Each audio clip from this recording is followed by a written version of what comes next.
والسلام على سید المرسلین اما بعد فاعوذ باللہ من الشیطان الرجیم بسم اللہ الرحمن الرحیم.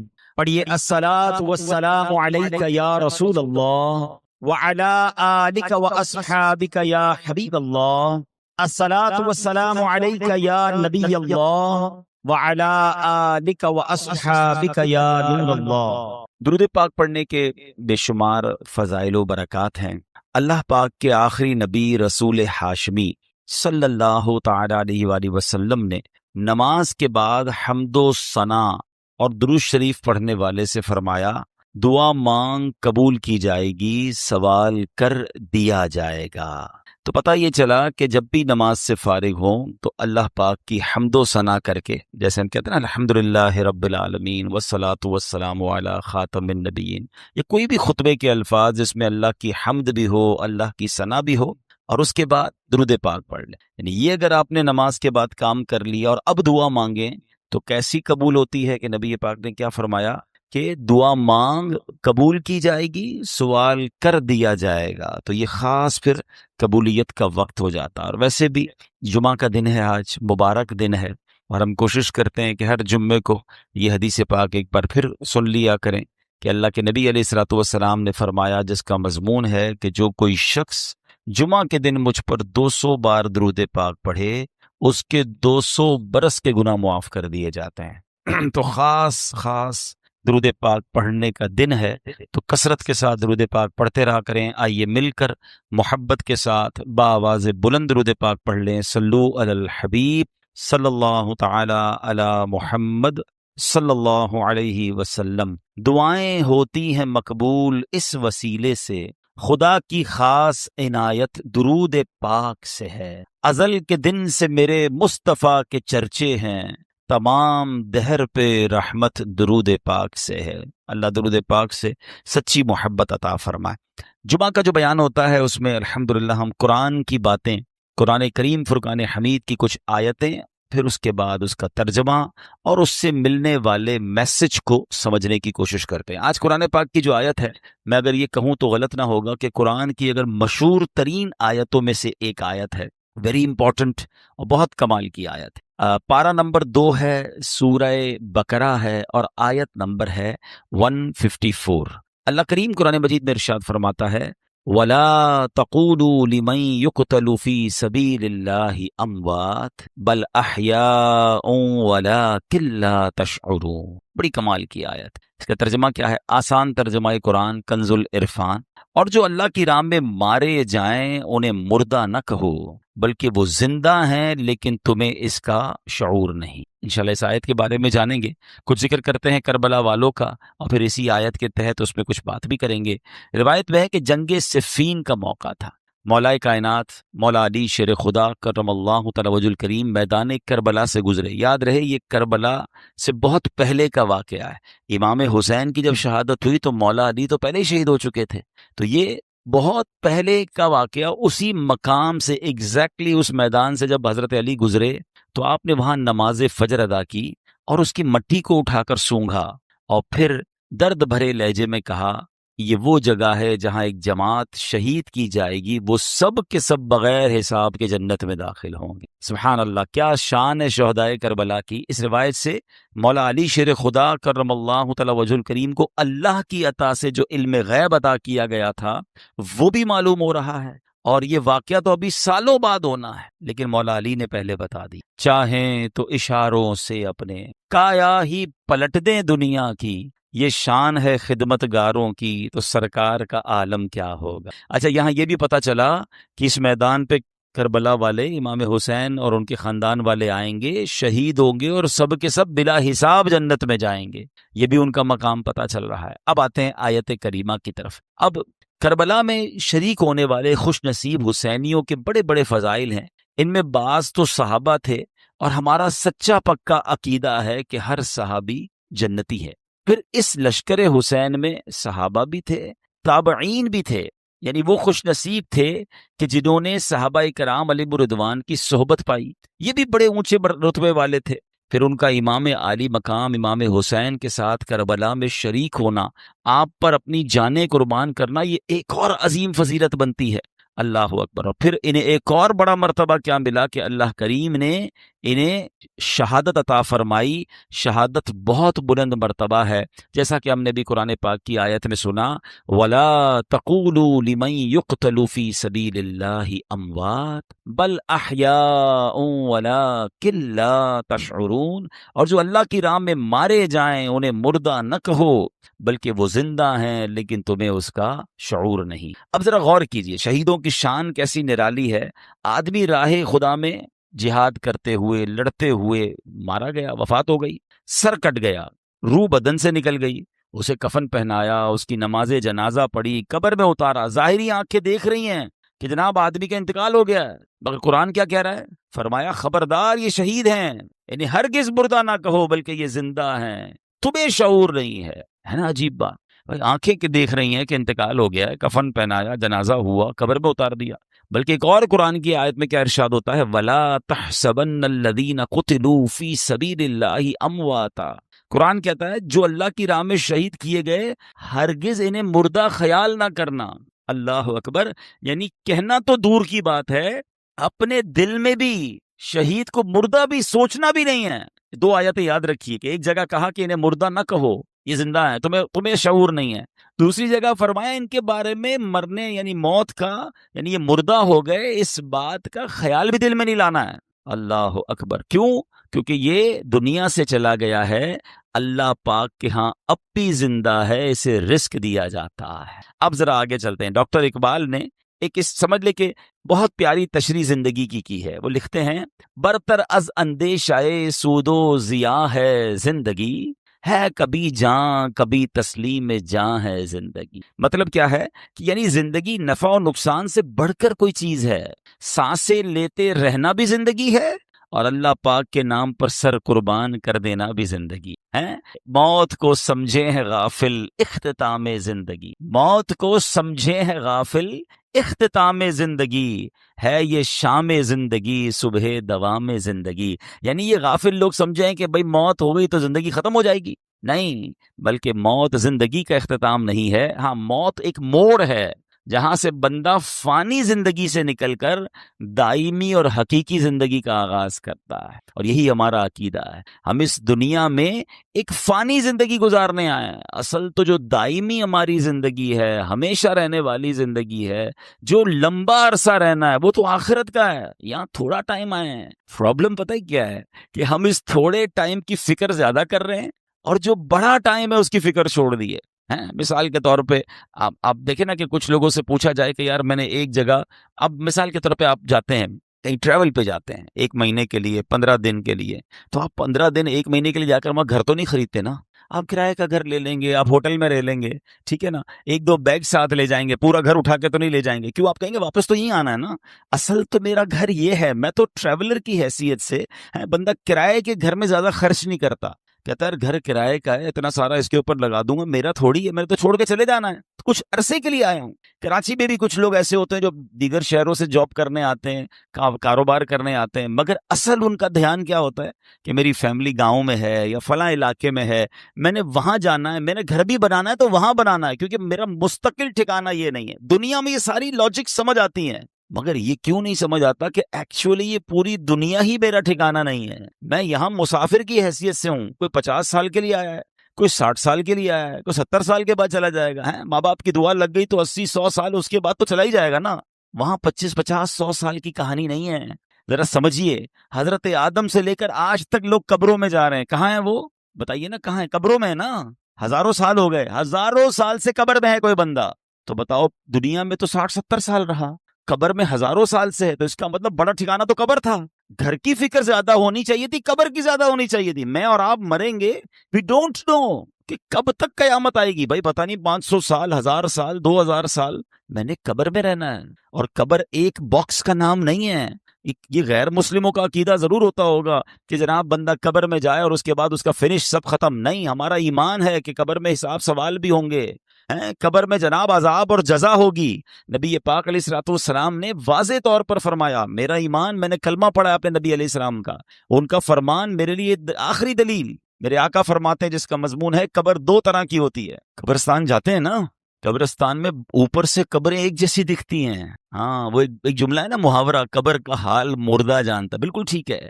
آپ مثال کے طور پہ ڈیفینس میں چلے جائیں یا کسی ایسی سوسائٹی میں جائیں کہ جس سوسائٹی میں سوسائٹی والوں نے ایک جیسے بنگلے بنائے ہوں، تو آپ کیا کہیں گے؟ یار بنگلے دیکھ کے تو پتہ ہی نہیں چلتا اندر امیر کون ہے غریب کون ہے. پاکستان میں تو خیر اب ہر اسٹائل کا گھر دیکھ کر اندازہ ہو جاتا ہے. اگر آپ یو کے جائیں یا بیرون ملک میں کئی ایسے ملک ہیں جہاں سب گھر ایک جیسے ہوتے ہیں، اندر رہنے والے کا پتہ ہی نہیں چلتا کہ اس میں سے امیر کون ہے غریب کون ہے، کیونکہ سب کے گھر ایک جیسے ہیں. بالکل اسی طرح قبرستان ہوتا ہے، سب کی قبریں اوپر سے ایک جیسی دکھتی ہیں، مگر ہمیں نہیں پتا کہ کس کی قبر میں عذاب ہو رہا ہے، کس کی قبر جنت کا باغ بنی ہوئی ہے. میرے نبی علیہ الصلوۃ والسلام نے فرمایا نا کہ قبر دو طرح کی ہوتی ہے. دیر از نو تھرڈ آپشن. ہاں ایک اور بات سمجھیے، کراچی کی بات کر لیتے ہیں. کراچی میں رہنے کے کتنے سارے آپشنز ہیں، کتنی ساری کیٹیگریز بنتی ہیں. اگر غور کریں، کچھ لوگ ہیں جو روڈ پہ سوتے ہیں، غریب ہیں بیچارے، گھر نہیں ہیں. ایسے بھی آپ کو لوگ کراچی میں ملیں گے. کچھ لوگ ہیں جو بیچارے جھونپڑیوں میں رہتے ہیں، ان سے اوپر ہیں مگر بہت غریب ہیں، بیچارے جھونپڑیاں بنا کے رہتے ہیں. اور اوپر جائیں تو کچھ لوگ ہوں گے جو غریب علاقوں میں رہتے ہیں، جس کو ہم لوور کلاس کہتے ہیں. ٹھیک ہے. پھر اس کے بعد اس سے تھوڑا سا بہتر علاقہ آ جائے گا تو اس کو لوور مڈل کلاس کہتے ہیں. ٹھیک ہے. پھر اس کے بعد مڈل کلاس کے علاقے آتے ہیں. اوپر چلیں تو اپر مڈل کلاس ہے. پھر اس کے بعد اپر کلاس ہے، اور آگے جائیں تو کہتے ہیں ایلیٹ کلاس ہے. یہ کتنے کیٹیگری بن گئی ہیں. کراچی میں میرے حساب سے 15 لاکھ کے گھر میں بھی کوئی رہتا ہے اور 150 کروڑ کے گھر میں بھی کوئی رہتا ہوگا. اتنا فرق ہے نا. تو کیٹیگریز ہیں، مگر قبر میں دو ہی کیٹیگریز ہیں، یہ سمجھنا ہے. نبی پاک نے فرمایا دو کے علاوہ تیسری نہیں ہے. قبر دو طرح کی ہوتی ہے. اب میں نے اور آپ نے چوز کرنا ہے اسی زندگی میں لائف اچھی گزار کر کے ان دو میں سے کون سی کیٹیگری میں جانا ہے. آقا فرماتے ہیں یا تو جنت کے باغوں میں سے ایک باغ ہوتی ہے یا تو دوزخ کے گھڑوں میں سے ایک گھڑا. اب پلیز اس بات کو ریئلائز کیجئے، میں ادھر ہمیشہ نہیں رہوں گا. میرا پہلا ٹھکانہ قبر ہے، وہ تو اچھی بنے، دو میں سے ایک ہی بنے گی نا، یا تو جنت کا باغ یا جہنم کا گھڑا. فیصلہ کیسے ہوگا؟ فیصلہ اس لائف سے ہوگا کہ جو دنیا میں 50 60 70 سال گزار کر لائے وہ ایسی گزاری کہ اللہ راضی، اس کے حبیب راضی، تو پھر تو جنت کے مزے ہیں قبر میں، پھر تو ٹینشن ہی نہیں ہے. حدیث پاک کے ایک الفاظ ہیں بڑے پیارے ہیں کہ جب اللہ کا نیک بندہ قبر میں جاتا ہے نا، جس سے رب راضی ہو، تو پتہ ہے اس کو فرشتے آ کے کیا کہتے ہیں؟ نم کا نومت العروس، سو جا کہ جیسے دلہن سوتی ہے، سکون سے. ہاں جنت کی کھڑکی کھل جائے اور وہ مزے میں. لیکن اللہ جس سے ناراض ہوا، نبی پاک علیہ السلام کی احادیث میں مضمون ملتا ہے. میرے آقا نے نا دونوں ہاتھ ملا کر بتایا کہ بے نمازی کو قبر ایسے دبائے گی کہ اس کی پسلیاں ٹوٹ پھوٹ کر ایک دوسرے میں پیوست ہو جائیں گی. آج کل عید کے دنوں میں یا کبھی دوست کوئی ملے ذرا جاندار قسم کا، زور سے دبا دے تو چیخ نکل جاتی ہے. تو جب قبر دبائے گی نا تو نبی پاک نے یہ فرمایا. اب یہ تو صرف بے نمازی کی سزا ہے، سود خور ہے، ظلم کرنے والا ہے، قتل کرنے والا ہے، زیادتی کرنے والے ہیں، اللہ کو ناراض کرنے والے کام چھوڑ دیں. ہم یار ہمیشہ نہیں رہیں گے، اس بات کو سمجھ جائیں. میں پھر یہ شعر سناتا ہوں، کیا کمال کی بات ہے، اللہ کرے سمجھ آ جائے. موت کو سمجھے ہے غافل اختتام زندگی، ہے یہ شام زندگی صبح دوام زندگی. اصل زندگی تو اس زندگی کے بعد شروع ہونی ہے. میں اور آپ یہاں پر آئے پھر کیوں ہیں بھائی؟ ہم ایک ٹیسٹ دینے آئے ہیں. Please try to understand. آپ سب نے ٹیسٹ دیے ہوں گے. آپ میں سے کوئی اسکول کا ٹیسٹ دیا ہوگا، کسی نے مدرسے کا دیا ہوگا، کسی نے کالج کا دیا ہوگا. ٹیسٹ روم میں ہمارا فوکس کیا ہوتا ہے؟ پیپر ٹھیک ہو جائے. کوئی اور کام نہیں کرتے. ادھر جا کے کوئی سوتا نہیں ہے تکیہ لے کے کہ بھائی چلو 3 گھنٹے کا پیپر ہے، 2 گھنٹے سو جاؤں اور اس کے بعد آدھا گھنٹہ کھیل کود کر لوں، آخری آدھا گھنٹہ دیکھ لوں گا، اتنی دیر میں تو گھنٹہ بچ جائے گا، چلو بھائی پیپر واپس کرو. ایگزیکٹلی زندگی ایسی ہی ہے. اور میں نہیں کہہ رہا میں کو قرآن کی آیت سناؤں گا، اور تقریباً وہ آیت سناؤں گا جو آپ سب نے کئی بار سنی ہوگی. وہ کون سی آیت ہے؟ اللہ قرآن میں فرماتا ہے الذی خلق الموت والحیات لیبلوکم ایکم احسن عملا. کچھ سنی لگ رہی ہے نا. یہ سورہ ملک میں آیت ہے. اللہ کیا فرماتا ہے؟ ہم نے موت اور زندگی کو اس لیے پیدا کیا کہ دیکھیں تم میں سے کون اچھے عمل کر کے آتا ہے. یعنی اٹ مینس مجھے اور آپ کو بھیجا گیا ہے، اور اب واپس جب جائیں گے نا تو پھر چیک کیا جائے گا کہ کون اچھے عمل کر کے لایا. That is the reason. اس لیے آیا ہوں میں یہاں پر. نہیں مگر یہاں تو قبر کی فکر ہی ختم.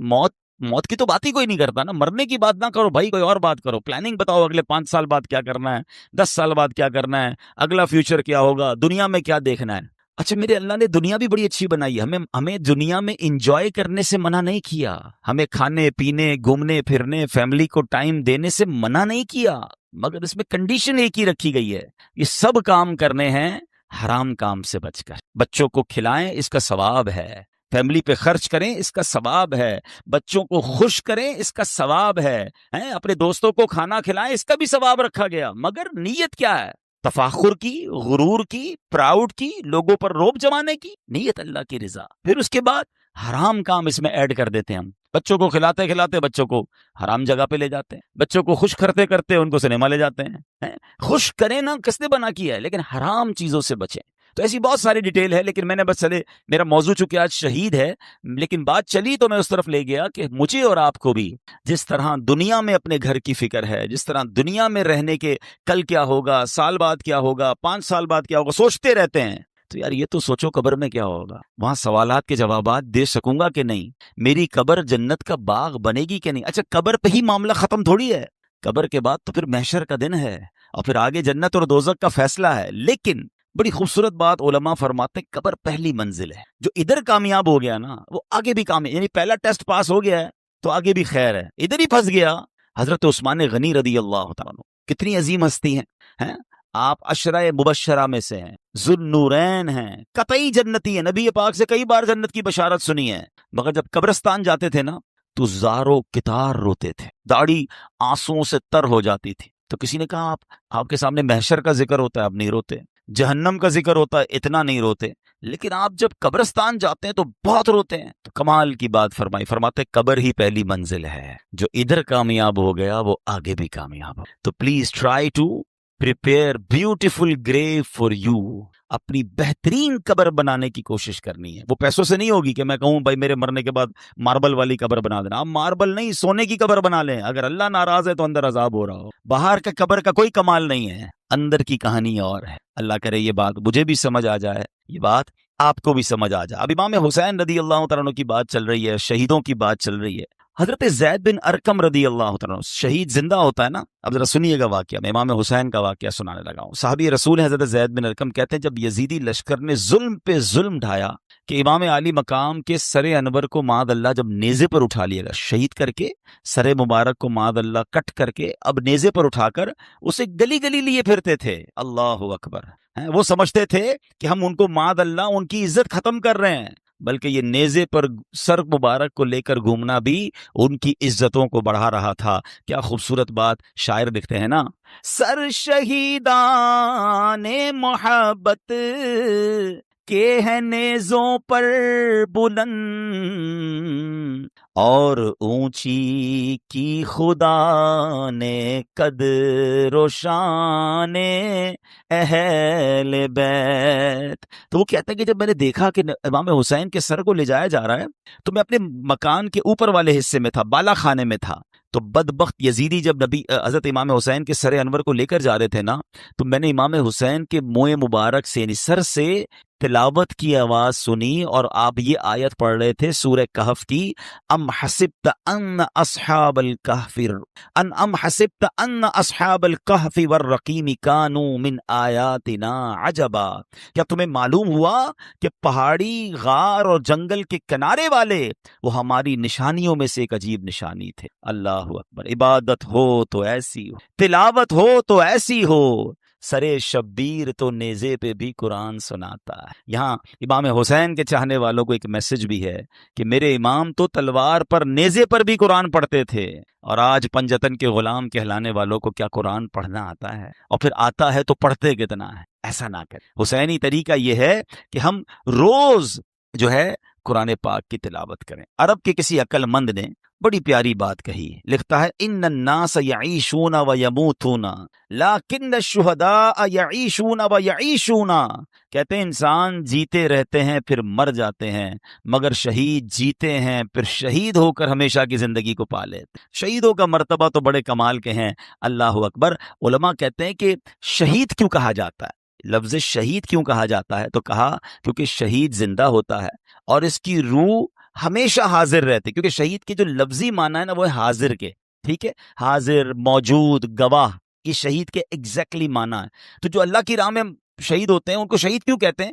فرمایا کہ شہید تو زندہ ہوتا ہے، اس کی روح ہمیشہ حاضر ہی رہتی ہے، لہذا اسے شہید کہا جاتا ہے۔ ایک وجہ فرمائی کہ اللہ پاک اور فرشتے اس کے جنتی ہونے کے گواہ ہو جاتے ہیں، اس لیے اس کو شہید کہا جاتا ہے۔ جیسے اس کی روح نکلتی ہے، جنتی انعامات دیکھ لیتی ہے، یہ روح نکلتے وقت صرف رحمت کے فرشتوں کو دیکھتا ہے، عذاب کے فرشتوں کو نہیں دیکھتا، اور شہید کے لیے فرشتے اس کے اچھے خاتمے کے گواہ ہوتے ہیں، اس لیے اس کو شہید کہا جاتا ہے۔ اللہ اکبر۔ مفتی احمد یار خان نعیمی رحمۃ اللہ تعالی علیہ نے اس کی بڑی پیاری وجہ لکھی۔ وہ فرماتے ہیں دیگر مسلمان قیامت کے دن حساب کتاب سے فارغ ہو کر جنت میں پہنچیں گے، اس سے پہلے کہ ان کی قبر میں جنت کی ایک کھڑکی کھولی جاتی ہے، مگر شہید وہ خوش بخت ہے کہ روح نکلتے ہی وہ ڈائریکٹ جنت میں پہنچ جاتا ہے، وہاں کی سیر بھی کرتا ہے، وہاں کے رزق بھی کھاتا ہے۔ تو یہ مرتبہ ہوتا ہے شہید کا، اور شہید سے اللہ کریم جب قیامت کے دن پوچھے گا نا کہ اور تمہیں کچھ چاہیے،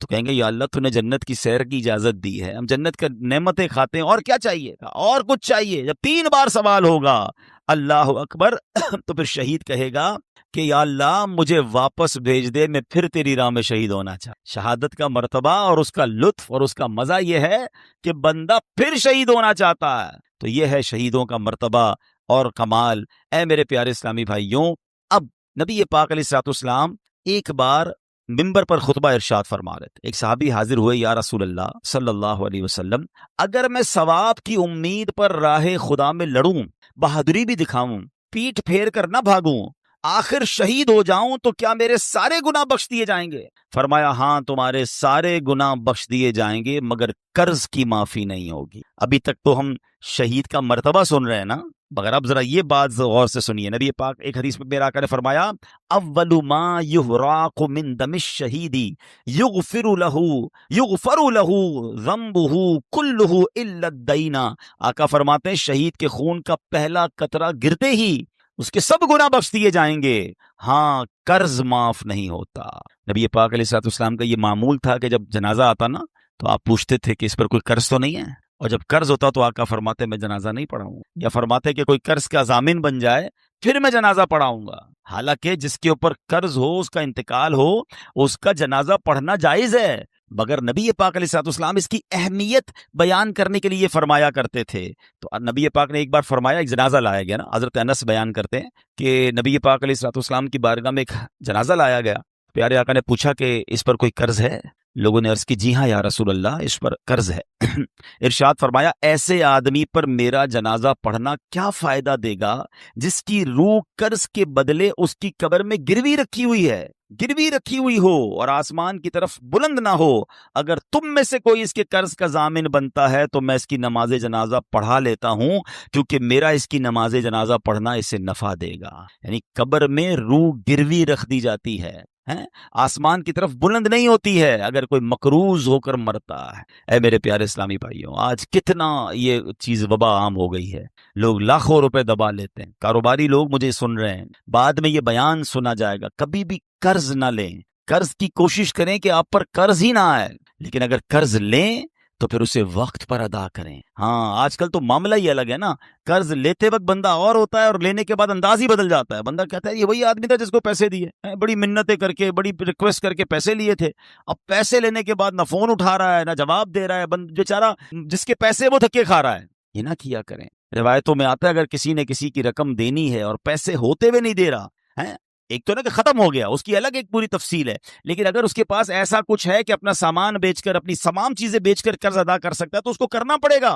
ورنہ ہر لمحے گناہگار ہو رہا ہے، اس کے گناہوں کا میٹر شروع ہو رہا ہے۔ تو کبھی بھی ایسا نہ کریں، قرض لیں تو اچھی نیتوں سے لیں، وقت سے پہلے لوٹائیں، پھنس گئے ہیں تو جواب تو دیں، رپلائی تو دیں، اس کے پاس جا کر معذرت کریں اس سے کہ بھائی میں پریشان ہوں، مجھے تھوڑا اور وقت دے دو۔ لیکن اب تو معاملہ ہی الگ ہے، بندہ ہی غائب ہو جاتا ہے۔ آج غائب ہو جاؤ گے پھر کیا ہوگا قبر میں؟ پتہ ہے قیامت کے دن ان پیسوں کے بدلے نیکیاں دینی پڑیں گی۔